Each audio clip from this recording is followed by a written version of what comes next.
we go. So this is the Thief of Always. We're near the end. Our hero, Harvey, has gone back to the holiday house. He's had a big run-in with one of the evil people who serve Mr. House, Mar, and she's that weird slug-like lady. And he managed to, instead of her changing him, he used himself against her and turned her into her dreams, and her dreams were to be nothing. So she disappeared into nothing. Now Harvey's going back upstairs with the cook. And the next chapter is called Dust to Dust. Dun, dun, dun. Chapter 10, and then 10 minus 1, 19. Chapter 19, Roman numeral 19. Dust to Dust. Rictus was waiting at the top of the stairs. His smile was sweet, but his words were not. "You're a murderer now, my little man," he said. "Do you like the feel of Mars blood on your hands?" "He didn't kill her," Mrs. Griffin said. "She was never alive. None of you are." "What are we then?" Rictus asked. "Illusions," Harvey replied, ushering Mrs. Griffin and her cat past Rictus to the front door. "It's all illusions." Rictus followed them, giggling insanely. "What's so funny?" Harvey said, opening the door to let Mrs. Griffin out into the sun. "You are," Rictus replied. "You think you know everything, but you don't know Mr. Hood." "I will in a little while," said Harvey. "Go and get warm," he told Mrs. Griffin. "I'll be back." "Be careful, child," she said. "I will," he told her, then closed the door. "You're a strange My one." cookies are in the oven. "Oh, yay. You're a Mine strange too. one," Rictus said, his smile failing a little. His face, when his teeth no longer dazzled, was like a mask made of dough. 2 thumbholes for eyes and a blob for a nose. "I could suck out your brains through your ears," he said, all the music gone from his voice. "Maybe you could," said Harvey, "but you're not going to." "How do you know?" "Because I've got an appointment with your master." He started toward the bottom of the stairs, but before he reached it, a dark figure flitted in front of him. It was Jive. He was carrying a plate of apple pie and ice cream. "It's a long climb," he said. "Put something in your stomach first." Harvey looked down at the plate. The pie was golden brown and dusted with sugar, the ice cream melting in a sweet white pool. It certainly looked tempting. "Go on," said Jive. "You deserve a treat." "Don't eat it, Harvey. Don't eat it." "No, thanks," Harvey told him. "Why not?" Jive wanted to know, turning full on his heel. "It's lighter than I am." "But I know what it's made of," Harvey said. "Apples and cinnamon and—" "No," said Harvey. "I know what it's really made of." He looked back at the pie, and for a moment, he seemed to glimpse the truth of the thing, the gray dust and ashes from which this illusion was made. "You think it's poison?" Jive said. "Is that it?" "Maybe," Harvey replied, still staring at the pie. "Well, it's not," Jive said, "and I'll prove it." Harvey heard Rictus making a warning sound behind him, but Jive didn't catch it. He plunged his finger into the pie and ice cream and delivered them to his mouth in one swift motion. As he closed his mouth, Rictus said, "Don't swallow it." Again, too late. The food went down in one gulp. An instant later, Jive dropped the plate and began to slam his fist against his stomach as if to force the food up again. But instead of half-chewed pie, a cloud of dust issued from between his teeth, then another, then another. Half-blinded, Jive snatched at Harvey's throat. "What have you done?" he coughed. Harvey had no difficulty shaking himself free. "It's all dust," said Harvey. "Dust and dirt and ashes. All the food, all the presents, everything here." "Help me," Jive said. "Somebody help me." "There's no help for you now," came a solemn voice. Harvey looked around. It was Rictus who had spoken, and he was retreating across the hallway, his hands clamped to his face. He stared at Jive between his fingers, his teeth chattering. "You shouldn't have eaten that pie," he said. "It's reminding your belly that of what you're made." "What's that?" Jive said. "What the boy says," Rictus replied. "Dirt and ashes." Jive threw his head back. "No!" at this, but even as he opened his mouth to deny it, the truth came pouring forth. Dry streams of dust that ran from his gullet and flowed over his fingers. Touched by the dust, his fingers began to crumble. He started to drop to the ground, swung himself around, and grabbed hold of the stairs. "Save me," he yelled to the stairs. "Mr. Hood, can you hear me? Please, please save me now." His legs crumbled beneath him, but he refused to give up. He started to haul himself up the stairs, still yelling for Mr. Hood to help him. There was no reply from the house, however, nor any sound from Rictus. There was only Jive's pleas and wheezing and the hiss of dust as it ran away down the stairs from the emptying sack of his body. Here's a picture of Jive disintegrating into dust. Poor Jive. He's having a bad day. What's going on? Wendell yelled from the kitchen, and he had ketchup smeared all around his mouth. He stared at the dust, unable to see the creature at its heart. Harvey was closer to the cloud, however, and so was witness to Jive's last moments. The dying creature reached up with an almost fingerless hand, still hoping that its creator would come to save it. Then it sank down and disappeared. Somebody been beating the carpets, Wendell said. They're so dusty. 2 down, Harvey murmured to himself. What did you say? Wendell wanted to know. Before he replied, Harvey glanced around the hallway looking for Rictus, but he had disappeared. It doesn't matter. Harvey said, are you done eating? Yeah. Was the food good? Wendell grinned. Yeah. Harvey shook his head. What does that mean? Wendell asked. Harvey was on the verge of saying, it means you can't help me. It means I have to go up and face Mr. Hood on my own, but what was the use? The house had claimed Wendell entirely. He'd be more of a hindrance than a help in the battle ahead. So instead he said, Mrs. Griffin's outside. So we found her? We found her. I'll go say hi, Wendell said. Good idea. Harvey climbed past the heap of dust that marked the end of Jive, and nearing the top of the first flight, he was on his way to meeting the power that lay waiting in the darkness of the attic. He's heading to the attic. All right, let's take a little break. All right, chapter 20, The Thieves Meet. Here we go. In our book, Harvey's on his way to have it out with Mr. Hood. Ooh, that's a creepy picture. Look at that. It's an eye. It looks like the eye of Sauron, if you've read The Hobbit. Here we go. Glimpsing the dusty truth masquerading as pie and ice cream was one thing, but figuring out how to take on the house was another. Harvey climbed the stairs, hoping he'd find some detail that would help him on the way up. If Mar had been made of stale mud and spit and Jive of dust, what was the house itself made of? But it knew its business too well. However hard Harvey looked, he could not pierce the lies. He delighted his senses with warmth and color and the smells of summer. It cooed gently in his ear. Even when he reached the dark landing at the top of the stairs, the house continued to pretend this was just an innocent game of hide and seek. There were 5 doors ahead of him, every one of them open a few inches as if to say, there's no secrets here. Not from a boy who wants the truth. Come and look.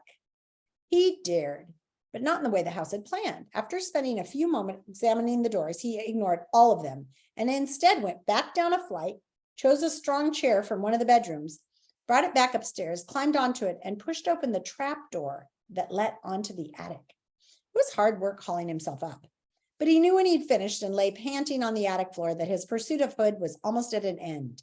The Vampire King was near. Who else but a master of illusions would live in a place so bereft of them? The attic was all the house was not. It was filthy and murky and cobwebbed. Where are you? He said.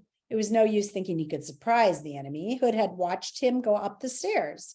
Come out, he yelled. I want to see what a thief looks like. There was no reply, and then from somewhere at the other end of the attic, Harvey heard a low growl. Not waiting for his eyes to become accustomed to the gloom, he started toward the sound, the boards creaking under his feet. Twice he stopped to look up because a noise somewhere in the darkness overhead caught his attention. Was it a trapped bird, panicked as it flew blindly back and forth? Or roaches on the beams above him? Ooh, or Karna, that monster thing that flew around in the dark? He told himself to put such imaginings out of his head and concentrate on finding Hood. There were enough real reasons to be afraid without inventing more. Hood, he called out, squinting and trying to make shape of the shadows. He took another step forward, and as he did so, he realized his error. This wasn't Mr. Hood. He knew this shape. Mangled though it was, half-rotted wings, tiny black eyes, the teeth, it was Karna. The creature half rose from its disgusting nest, snapping at Harvey as it did so. Harvey made a quick retreat, and he might have been grabbed after 3 steps had Karna not been so injured by its wounds that it couldn't get around. It struck out at the piles of stuff to the left and right, scattering chairs and overturning boxes, then hauled itself in pained pursuit of its prey. Harvey kept his eyes fixed on the beast as he backed away. Where was Hood? That was the main mystery. Mrs. Griffin had been certain he was up here somewhere, but now Harvey had wandered the attic from end to end, and the only occupant was the creature driving him back toward the exit. He chanced several glances into the shadows as he retreated, but he couldn't see anything like a human. However, he did see something the size of a tennis ball glowing as though filled with starlight. It appeared like a bubble from the boards and rose toward the roof. Momentarily forgetting his danger, Harvey watched as it went up, then another, then another. Astonished, he took little care where he was walking. He fell and sprawled on the hard boards, staring up at the roof through a red haze of pain. And there above him in the roof was Hood in all his glory. His face was spread over the entire roof, his features horribly distorted. His eyes were dark pits gouged into the timbers. His nose was flared and flattened grotesquely like the nose of an enormous bat. His mouth was a lipless slit that was 10 feet wide, from which issued a voice that was like the creaking of doors and howling of chimneys. "Child," he said, "you have brought pain into my paradise. Shame on you." "What pain?" Harvey shouted back. He was shuddering to his marrow, but he knew this was no time to show fear. He would deal with the illusion the way the enemy did, pretending courage even if he didn't feel it. "I came to get what was mine, that's all." Hood sucked one of the gleaming spears into his mouth. Its light went out instantly. "Mar is dead," he said. "Jive is dead, gone to muck and dust because of you." "They were never alive," Harvey said. "Did you not hear their sobs and pleas? Did you not pity them?" "No," Harvey said. "Then I will not pity you. I will watch my poor Karna devour you from soul to scalp and take pleasure in it." Harvey glanced in Karna's direction. The beast had stopped, but was poised to strike, its dripping jaws inches from Harvey's feet. Now that the beast was still, he could see clearly how badly wounded it was. As Harvey stared, he remembered something Mrs. Griffin had told him. "I would welcome death now," she said, "like a friend I'd driven from my door." Maybe it wasn't a journey to the stars that was awaiting Karna. Maybe it was simply a return to the nothingness from which Hood had conjured it. But the creature wanted that gift nevertheless. It was weary and wounded, kept alive not by its will, but because Mr. Hood demanded its service. "Such a pity," said the voice in the roof. "What is?" Harvey said. "To lose you this way," he went on. "Can't I persuade you to think again? After all, I've done you no harm. Why not come back and live here peacefully?" "You stole 30 years of time with my mom and dad from me," Harvey said. "If I stay here, you'll steal a lot more." "I only took the days you didn't want," Hood protested. "The rainy days, the gray days, the days you wished away. Where's the crime in that?" "I didn't know what I was losing," Harvey protested. "Ah," said Hood softly. "But isn't that always the way of things? Things slip from your fingers, and when they're gone, you regret it. But gone is gone, Harvey Swick." "No," Harvey said. "What you stole, I can steal back." At this, a gleam ignited in the twin pits of Hood's eyes. "You burn bright, Harvey Swick," he said. "I've never known a soul that burned as bright as yours. Now I understand," he said, "why it is you came back." Harvey began to say, "I came for what you took," but Hood was correcting him. "But you came because you knew you'd find a home here. We're both thieves, Harvey Swick. I take time, you take lives, but in the end, we're the same. Both thieves of always." Ooh, there's the title. Repulsive as it was to think of himself in any way similar to this monster, there was some corner of Harvey that feared this was true. The thought silenced him. "Perhaps we needn't be enemies," Hood said. "Perhaps I should take you under my wing, my west wing," he laughed mirthlessly at his own joke. "I can nurture you, help you better understand the dark paths." "So I'll end up feeding on children like you," Harvey said. "No, thanks."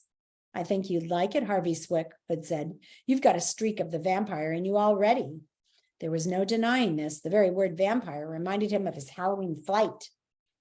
"I see you remember," Hood said, catching the look on his face. "I don't want to stay here," Harvey said. "I just want to get what's mine and leave." "So sad," Hood sighed. "So very sad, but you will have what's yours. Have death, Karna."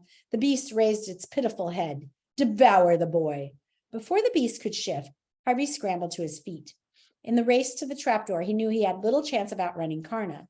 But perhaps there was another way of laying the beast low. If he was a thief of always, as Hood had said, perhaps it was time to prove it. With the power in his own bones, Karna took a threatening step toward him. But instead of retreating, Harvey extended his hand in the creature's direction as if to pat its decaying head. It hesitated, its expression mellowing into doubt. "Devour him," the vampire king growled. The beast lowered its head in expectation of punishment. But it was Harvey who laid his hand upon it, a gentle touch that sent a shiver through its body. It raised its snout to press against Harvey's palm, and as it did so, let out a long, low moan. There was neither pain in the sound nor complaint. In fact, it was a moan of gratitude. For once, it had not been met with blows or howls of horror. It turns its eyes up to Harvey's face, and a shudder of pleasure passed through its body. It seemed to know the motion would prove fatal, because the instant after, it retreated from its comforter, and as it did so, its shudders multiplied, and its body flew into 1,000 pieces. Its teeth rolled away into the darkness. Its spine collapsed. In a matter of seconds, it was no more than a heap of bones. So old, even the most desperate dog would have passed them by. Harvey glanced up at the face in the roof.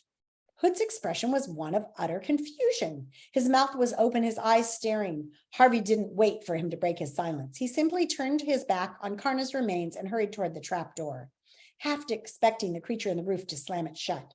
There was no response from Hood, however, until Harvey was lowering himself down onto the chair on the landing. Only then, as Harvey took one last look up the attic, did Hood speak.